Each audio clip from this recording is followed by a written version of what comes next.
बोलिए सियावर रामचंद्र महाराज की जय। रामचंद्र जी ने हनुमान जी से पूछा, कहो तात के ही भांति जानकी रहती करती रक्षा सौ प्राण की। यहाँ पर हमने कथा छोड़ी थी, यहीं से आप सुन रहे हैं। आप भाग्यशाली हैं, आपको राम कथा सुनने को मिल रही है। राम जी ने पूछा, बेटा कहो जानकी जी मेरे विरह में किस प्रकार रहती है और अपने प्राणों की रक्षा करती है।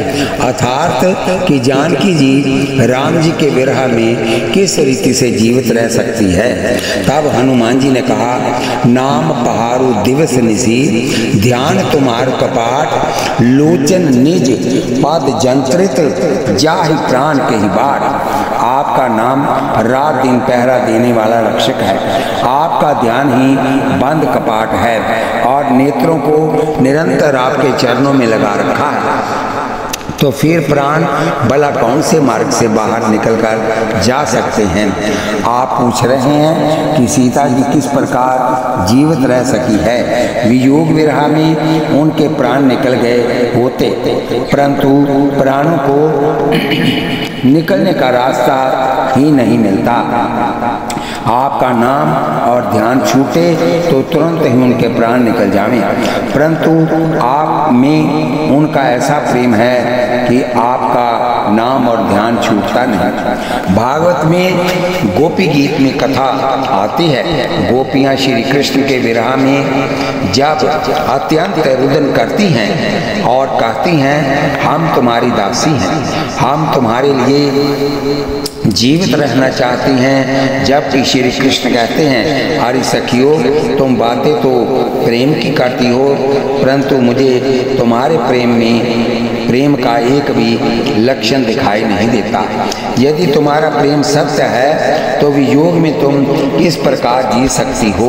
शुद्ध प्रेम में वियोग होता नहीं और कदाचित वियोग हो जाए तो विरही के प्राण भी टिकते नहीं। तुम प्रेम की बातें करती हो परंतु वियोग में तुम जीवित रहती हो, तुम्हारे प्रेम में कुछ कपट है। उसी समय गोपियों ने कहा, नाथ हमारे प्राण तो हर प्रकार से जाने ही थे, परंतु तुम्हारे नाम और तुम्हारी कथा ने हमारे प्राण टिकाए हुए हैं। तुम्हारा नाम अमृत और तुम्हारा कथा अमृत हमारे जीवन को टिकाए रख रहा है।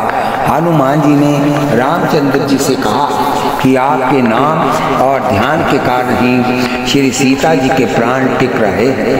तदुपरांत लक्ष्मण जी ने ब्रह्मा जी के पत्र का पढ़ी। पत्र में श्री हनुमान जी के पराक्रम का वर्णन था। रघुनाथ जी उसे सुन रहे थे। सुनकर रघुनाथ जी को बहुत आनंद हुआ कि हनुमान जी ने अलौकिक कार्य किया है, ऐसा कोई कर नहीं सकता। मैं अपने हनुमान जी को क्या दूं। हनुमान जी के अत्यंत उपकार हैं। मालिक की आंखें भीनी हो गई। उन्होंने हनुमान जी से कहा, सुन कपि तो ही समान उपकारी नहीं कोई सुर नर मुनि तनुधारी। प्रति उपकार करो का तोरा सन्मुख होए ना सकत मन मोरा। सुन सुत तो ही उरेन मैं नाही देखो कर विचार मन माही। हनुमान जी तेरा उपकार का बदला मैं किस प्रकार चुकाऊं। ऐसा लगता है कि कभी भी तेरे ऋण को नहीं चुका सकूंगा। श्री रामचंद्र जी ने हनुमान जी की इस प्रकार प्रशंसा की।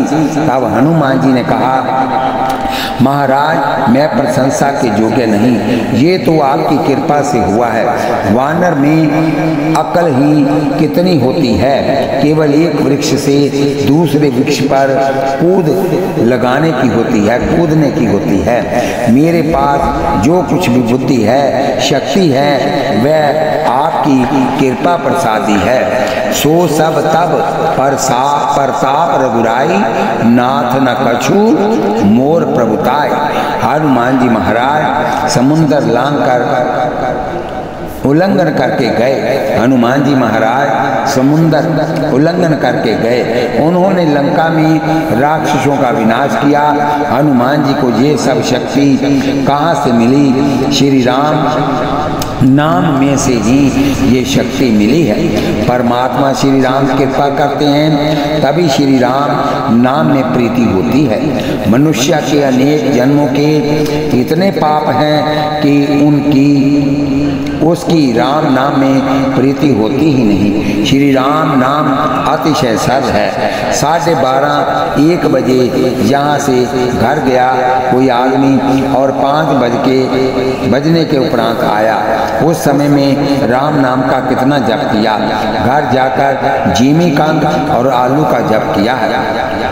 मनुष्य खाए ये खोटा नहीं, मनुष्य भूखा रहे ये भगवान को सुहाता नहीं। गीता जी में प्रभु ने आज्ञा की है अतिशय उपवास करके शरीर को और मन को अधिक पीड़ित करना नहीं, पर खाने में अतिशय मन भी रखना नहीं। मन परमात्मा में रखो, परमात्मा के नाम जप में मन को सतत पिरोए रखो। मनुष्य परमात्मा के नाम के साथ प्रीति करे तो ही उसके पाप छूटते हैं। पाप अधिकतर सभी करते हैं, पढ़े लिखे भी पाप करते हैं और बिना पढ़े लिखे भी पाप करते हैं। गरीब भी पाप करते हैं और श्रीमंत भी पाप करते हैं। अधिक तो क्या कहूँ, कथा सुनने वाला भी पाप करता है और कथा कहने वाला भी पाप करता है। पाप उसका छूटता है तो परमात्मा के नाम के साथ प्रीति जब करता है तब उसके पाप छूट जाते हैं। पुण्य करना ये थोड़ा सरल है, परंतु पाप छोड़ना ये अत्यंत कठिन है। मनुष्य एक ओर पुण्य करता है और दूसरी ओर पाप भी चालू रखता है। सब कुछ करते हुए हाथ में कुछ नहीं आता। बहुत सी पुस्तकें पढ़ोगे उससे पाप छूटेगा नहीं। 4 धाम की तुम यात्रा करो, विष्णु याद करो, धर्मशाला बनाओ, पाप नहीं छूटेगा। पाप तो परमात्मा के नाम के साथ प्रीति करने से ही छूटता है। पाप पहले मन में आता है, पीछे वाणी में और उसके उपरांत आचरण में आता है। पाप जब मन में आवे तब उस समय ठंडे जल से स्नान करो और फिर परमात्मा का नाम स्मरण करो, कीर्तन करो, प्रभु से प्रार्थना करो कि हे नाथ मेरा मन मेरे वश में रहता नहीं, कुछ कृपा करो, मुझे बचाओ। सच्चे हृदय से प्रार्थना करोगे तो प्रभु रक्षा करेंगे। मन में शरीर से पाप होने वाला है ऐसा लगे तभी भगवान के नाम का कीर्तन करो। परमात्मा को साथ रख कर पाप करे उसको पाप की वासना छूटती है। पाप की आदत धीरे धीरे छूटती है। पाप की आदत छोड़ने का ये एक ही उपाय है। मन में पाप आवे, खोटा विचार आवे, आंख में विकार आवे, उस समय परमात्मा के नाम अमृत का पान करोगे तो विषय तुमको नहीं पकड़ सकेंगे। भोगी मनुष्य किसी दिन जोगी नहीं हो सकता। कलिकाल का मनुष्य भोगी है, वह जोगी होना चाहे तो उसे जल्दी सफलता नहीं मिलेगी। कालयुग के मनुष्यों के लिए नाम अमृत ही एक सरल उपाय है। कालयुग केवल नाम धारा सिमर सिमर नर उतर ही पारा। राम नाम कली अभिमत दाता, हित पर लोक पितु माता। नहीं कली कर्म ना भक्ति विवेकु, राम नाम अकलंबन एको। परमात्मा की अपेक्षा भी प्रभु का नाम श्रेष्ठ है। जगत राम जी के अधीन है, परंतु श्री राम नाम के अधीन है। जब नाम है वहाँ प्रभु को प्रकट होना पड़ता है। रूप तो परतंत्र है परंतु नाम स्वतंत्र है। यहाँ वैष्णव प्रेम से श्री राम नाम का जप करते हैं, वहाँ भगवान को प्रकट होना ही पड़ता है। थोड़ा विचार करोगे तो ध्यान में आएगा कि परमात्मा का स्वरूप जब नाम से प्रकट होता है तभी जीव को लाभ होता है। ईश्वर तो सर्वव्यापक है, सर्वकाल में और सब ठिकाने विराजा हुआ है, परंतु जीव के लिए इसका अधिक उपयोग नहीं। इस सर्वव्यापक परमात्मा को महापुरुष नाम से प्रकट करते हैं। निर्गुण निराकार ईश्वर सर्वकाल में है और सब में है। देश काल की उपाधि ईश्वर के लिए नहीं। अमुक स्थान में ईश्वर है, अमुक में नहीं, ऐसा नहीं है। परमात्मा अंदर बाहर सर्वत्र है। ईश्वर अपने अंदर है, फिर भी जीव अज्ञानी है। अंदर भगवान विराजे हुए हैं, फिर भी जीव अत्यंत दुखी होता है। किसी की छाती में बहुत दर्द हो तो अंदर विराजे हुए परमात्मा को दया क्यों नहीं आती? कोई बहुत रोता हो तो अंदर का ईश्वर है, अंदर जो ईश्वर है वह उसका दुख क्यों नहीं दूर करता? निर्गुण निराकार ईश्वर ना तो दयालु है और ना निष्ठुर ही है। ईश्वर अंदर है, फिर भी जीव दुखी है। जो भगवान अपना दुख दूर न करे वह भगवान किस काम का? निर्गुण निराकार ईश्वर अंदर है, बाहर है, सर्वव्यापक है। वह किसी को सुख देता नहीं और किसी को दुख दूर कर सकता नहीं। वह है, केवल यही बात है। जैसे दीपक के प्रकाश में कोई बहुत रोता हो तो दीपक को दया आती है क्या? दीपक निष्ठुर भी नहीं, दयालु भी नहीं, वह प्रकाश देता है। दीपक के प्रकाश में कोई पाप करता है या कोई पुण्य करता है। दीपक के प्रकाश में कोई हंसता है या कोई रोता है। दीपक कहता है कि मेरा इससे कोई संबंध नहीं, मेरा कोई मित्र नहीं, मेरा कोई शत्रु नहीं। अंदर जो भगवान विराजा हुआ है वह दीपक जैसा है, वह केवल प्रकाश देता है। वह तेजोमय है, मन बुद्धि इंद्रियों को प्रकाश देता है। निर्गुण निराकार ईश्वर द्वारा कोई भी क्रिया नहीं होती। निर्गुण निराकार अंतर्यामी परमात्मा किसी का दुख दूर करता नहीं। जबकि सगुण भगवान तो दयालु है, पर सगुण परमात्मा अधिकारी जीव के ऊपर ही कृपा करते हैं। जो उसका जप करते हैं, जो अच्छे कर्म करते हैं, अपना बेटा अच्छा कर्म करे तो पिता को बहुत प्यार आता है। उसी प्रकार परमात्मा भी सारे जगत के पिता है। जो लोग अच्छे कार्य करते हैं भगवान उसको अपने गले में लगाता है और उसके सब कार्य पूर्ण करता है। जो भगवान से दूर रहता है भगवान उसका कोई कार्य नहीं करता।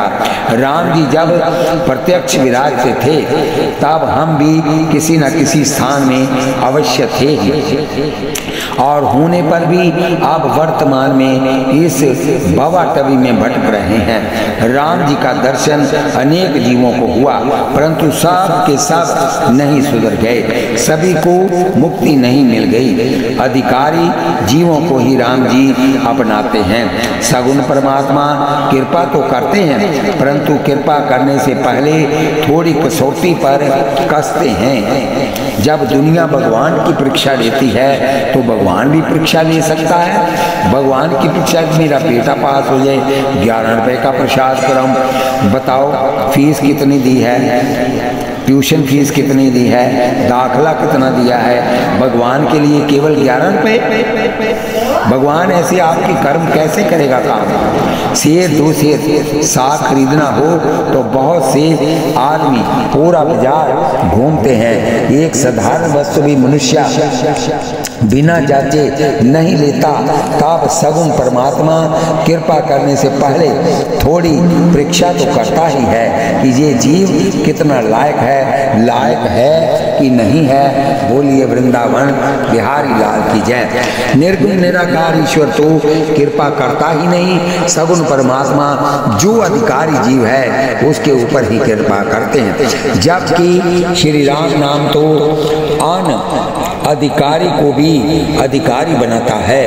परमात्मा का नाम स्वरूप सबकी अपेक्षा श्रेष्ठ है। निर्गुण निराकार ईश्वर और सगुण साकार परमात्मा, इन दोनों की अपेक्षा भी नाम स्वरूप श्रेष्ठ है। निर्गुण स्वरूप सूक्ष्म होने के कारण आंखों को दिखता नहीं, हाथ में आता नहीं, उसका अनुभव बुद्धि से होता है। भगवान का सगुण स्वरूप इतना तेजोमय होता है कि उस तेज को सहन करने की शक्ति अपने में नहीं है। निर्गुण सूक्ष्म सगुण तेजोमय है, इसलिए अपने जैसों को तो भगवान का नाम स्वरूप ही अति उत्तम है।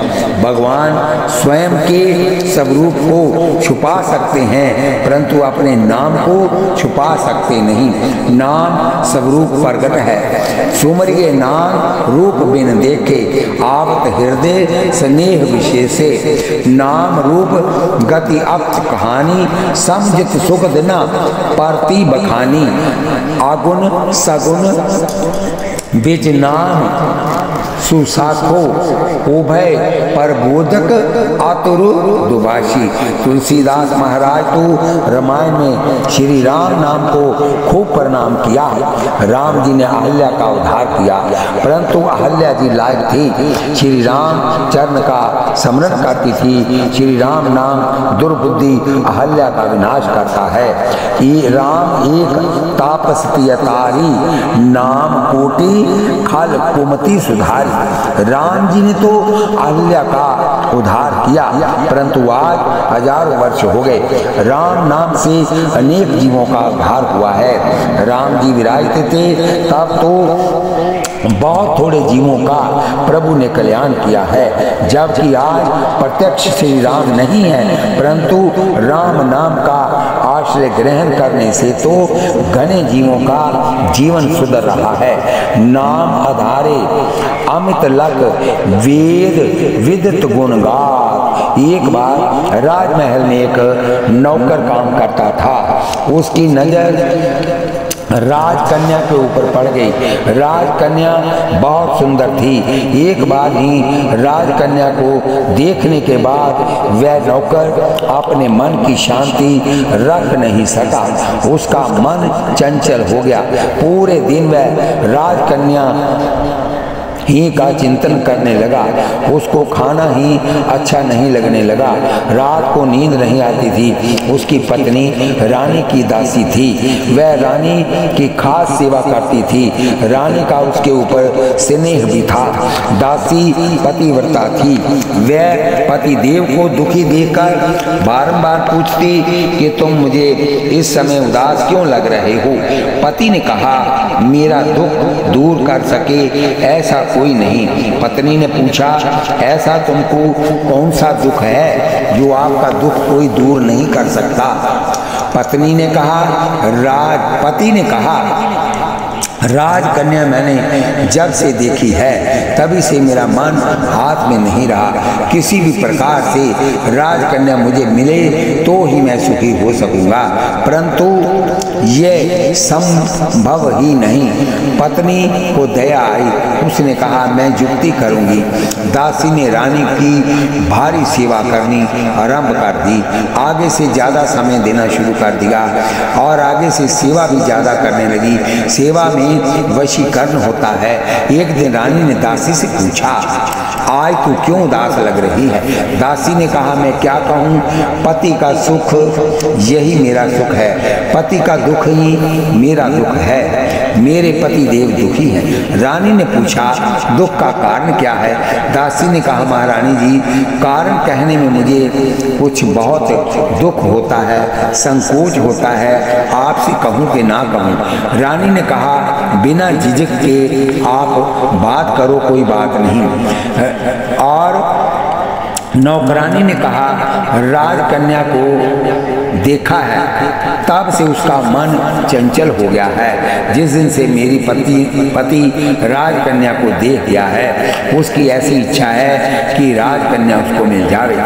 रानी ने सत्संग किया हुआ था ही, उसने विचार करके कहा, तेरे पति को मैं अपनी कन्या देने को तैयार हूँ, परंतु तुम उससे एक काम करने की कह। गांव के बाहर बगीचे में बैठकर वह नकली साधु का वेश धारण नमस्कार न करे। साधु बनकर वहाँ श्री राम जप करे, आंख उगाड़े नहीं, आंख बंद करते ही जप करे। मैं राजमहल में से जो कुछ भेजूं उसी को खाना है, दूसरा कुछ भी खाना नहीं, बोलना भी नहीं, किसी पर दृष्टि डालनी नहीं है। 6 महीने तक इस प्रकार अनुष्ठान करे तो मैं अपनी कन्या उसको देने को तैयार हूँ। दृष्टांत की अधिक लंबा करने की आवश्यकता नहीं हुआ करती। वह नकली साधु बना, गांव के बाहर बगीचे में बैठकर राम नाम का जप करने लगा। रानी ने इस प्रकार व्यवस्था की जिससे राजमहल में से उसे बहुत सादा भोजन दिया जाने लगा। भक्ति में अन्न दोष विघ्न कारक होता है। राजसी तामसी अन्न खाने वाला बराबर भक्ति नहीं कर सकता, और कदाचित वह करे भी तो उसे भक्ति में आनंद आता नहीं। जिसका भोजन अत्यंत सादा है, सात्विक है, वही भक्ति कर सकता है। रानी ने विचार किया हुआ था कि 6 महीने तक सादा सात्विक पवित्र अन्न खाए और राम नाम का जप करे तो आज जो इसकी बुद्धि बिगड़ी हुई है वह 6 महीने में सुधर जाएगा। नकली साधु होकर आंख बंद रखकर राजकन्या के लिए वह राम नाम का जप करता था। राम नाम का निरंतर जप करने से इसको परमात्मा का थोड़ा प्रकाश दिखने लगा था। 2 महीने व्यतीत हुए, 4 महीने व्यतीत हुए, धीरे धीरे उसका मन शुद्ध होने लगा। पीछे तो मन इतना अधिक शुद्ध हो गया कि राजकन्या के बारे में इसको जो मोह हुआ था वह अब छूट गया। बोलिए वृंदावन बिहारी लाल की जय। अन्न से मन बनता है, अन्न में सौम्य मना। पेट में जो अन्न जाता है उसके 3 भाग होते हैं। अन्न का स्थूल भाग मल रूप से बाहर आता है। अन्न के मध्य भाग से रुधिर और मांस उत्पन्न होता है। अन्न के सूक्ष्म भाग से मन बुद्धि का संस्कार बनता है। जिसके चरित्र पर तुमको पूर्ण विश्वास नहीं उसे अपनी रसोई में मत आने दो। कदाचित रसोई घर में आ भी जाए तो उसको अन्न जल को छूने न दो। पूर्व साधु ने 6 महीने तक नियम से सादा भोजन किया, आंख बंद रख कर नकली साधु होकर राम नाम का जप किया। 6 महीने के उपरांत वह सच्चा साधु बन गया। उसके हृदय और स्वभाव का परिवर्तन हो गया। रानी राजकन्या को लेकर वहां आई। उसने कहा कि महाराज आप आंख खोलिए, मैं अपनी कन्या तुमको देने आई।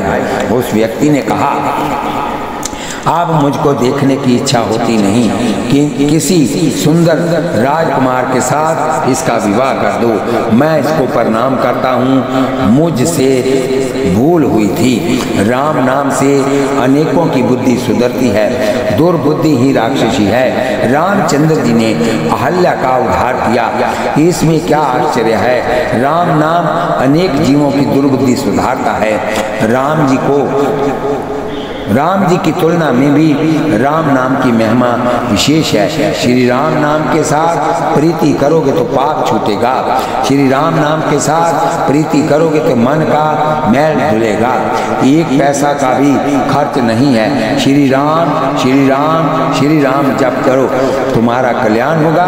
तुम खूब जप करोगे ना तो तुमको ऐसा अनुभव होगा कि ठाकुर जी मेरे साथ हैं। नाम में से रूप प्रकट होता है परमात्मा के। जिस नाम का तुम सतत जप करोगे प्रभु का वही स्वरूप तुम्हारे साथ रहेगा। नाम ही रूप को प्रकट करता है। भगवान शंकर माता पार्वती से ये कथा सुना रहे हैं। प्रभु ने हनुमान जी को आलिंगन किया, फिर हनुमान जी ने लंका का समस्त वर्णन किया। तब राम जी ने कहा लंका इस प्रकार की है तो फिर किस प्रकार से वहां जाना संभव हो सकेगा। सुग्रीव ने कहा आप चिंता न करो, ये वानर आपके लिए प्राणों की भी आहुति देने को तैयार है। ये समुद्र कूद जाएंगे, समुद्र को लांघकर लंका में जाएंगे। शीघ्र ही मंगल मुहूर्त आने वाला है। विजयदशमी के इस शुभ मुहूर्त में प्रयाण करें, यही योग्य है। वानर सेना के साथ प्रभु ने विजयदशमी के दिन प्रयाण किया। राघवम शरणम गतहा, श्री रामचंद्र जी ने वानर सेना के सहित प्रयाण किया। उसी समय हनुमान जी ने इस प्रकार से गर्जना की कि उसे सुनकर सब राक्षसी घबरा गए। जय जय राजा राम की, जय लक्ष्मण बलवान, जय कपीस सुग्रीव की, कहत चले हनुमान, सियावर रामचंद्र की जय। पवन सुत हनुमान की जय, बोलो भाई सब संतन की जय। प्रभु समुद्र के किनारे आए। श्री रामचंद्र जी सर्व समर्थ हैं, ऐसा होने पर भी उन्होंने समुद्र को मान दिया। समुद्र का वंदन करके श्री राम किनारे पर विराजे। श्री रामचंद्र जी ने कहा, आप समुद्र देव हमको कोई मार्ग देंगे तो हम लंका में जाएंगे। इस ओर रावण ने लंका में सभा की। सभा में उसने मंत्रियों से पूछा कि आप क्या करना चाहिए। तब मंत्रियों ने कहा, आप तनक भी चिंता मत करो, हनुमान आया उस समय हम गाफिल थे, ये बंदर क्या कर सकेंगे, ऐसा मानकर हम सावधान नहीं रह सके। नर और वन तो हमारे आहार हैं, आप तनक भी चिंता मत करिए, हम सबका विनाश कर देंगे। जीते वो सुरासुर तब श्रम नाही, नर वानर के ही लेखे माही। सभी देवता और राक्षसों को खेल खेल में ही जीत लिया, तो इन विचारों नर वानरों की क्या बिसात है। उसी समय विभीषण सभा में आए। विभीषण ने रावण को ज्ञान दिया कि राम के बाण जिस समय लंका को छिन्न भिन्न करेंगे, उस समय इंद्रजीत अथवा कुंभकर्ण भी तुम्हारा रक्षण नहीं कर सकेंगे। बोलिए वृंदावन बिहारी लाल की जय। रामचंद्र जी के आगे खड़ा रह सके ऐसा कौन है, ये सब तुमको अच्छा लगे इसलिए ऐसा बोलते हैं, परंतु श्री राम तो परमात्मा है। तात राम नहीं नर भूपाला, भुवनेश्वर कालहु के काला, ब्रह्म अनामय आज भगवंता, व्यापक अजित अनादि अनंता। आकार नहीं राम जी के साथ आपने विरोध किया है, ये योग्य नहीं। विभीषण जी रावण को समझा रहे हैं। राम जी का एक सेवक हनुमान जहाँ पर आया और वह संपूर्ण लंका जला कर गया, कोई भी उसको पकड़ न सका, मार न सका। ये सब जो बातें करते हैं वह विश्वास करने योग्य नहीं। मेरी सम्मति है कि आप श्री राम की शरण में चले जाओ। विभीषण ने सुंदर ज्ञान दिया, परंतु वह रावण को नहीं सुहाया। रावण ने सभा में विभीषण का अपमान करते हुए कहा, मेरे राम, मेरे घर का खाकर तू पड़ा पुष्ट हुआ है और मेरे शत्रु की तू प्रशंसा कर रहा है। जियसी सदा शास मोर जी आवा, रिपु कर पक्ष मोर तो ही भावा। बोलिए वृंदावन बिहारी लाल की जय। मेरा खाकर मेरे शत्रु को श्रेष्ठ समझता है। जाति भाई ही ऐसे होते हैं कि अपने भाई के ही विनाश की अपेक्षा रखते हैं। तू मेरा भाई होकर तपस्वियों का बखान करता है, मेरे विनाश की इच्छा रखने वाला तू लंका में क्यों रह रहा है? तू चला जा जहाँ से, तू मेरी लंका में मत रह। रावण ने विभीषण का अपमान किया। विभीषण ने वंदन किया, तब रावण ने उसको लात मारी। जिस घर में संत का अपमान होता है उस घर का जल्दी विनाश होता है। रावण की लंका में संत विभीषण विराजता था। विभीषण का पुण्य रावण का रक्षण करता था। प्रत्येक घर में एक एक पुण्य आत्मा दैवी जीव होता है, उसके पुण्य प्रताप से वह घर सुखी होता है। उसकी विदायगी होने से सभी दुखी हो जाते हैं। भागवत में कथा आती है, दुर्योधन ने विदुर जी का अपमान किया। दुर्योधन ने विदुर जी से कहा, तू दासी पुत्र है, मेरे घर का अन्न खाकर पड़ा पंडा जैसा पुष्ट हुआ है और मेरी निंदा करता है, मेरे घर का खाकर मेरे विरुद्ध काम करता है। दुर्योधन ने नौकरों को हुक्म दिया कि इस विदुर को धक्का मारकर बाहर निकाल दो। विदुर जी ने विचार किया कि दुर्योधन नौकर मुझे धक्का मारेंगे तो उसको पाप लगेगा, मैं ही सभा छोड़कर चला जाऊं।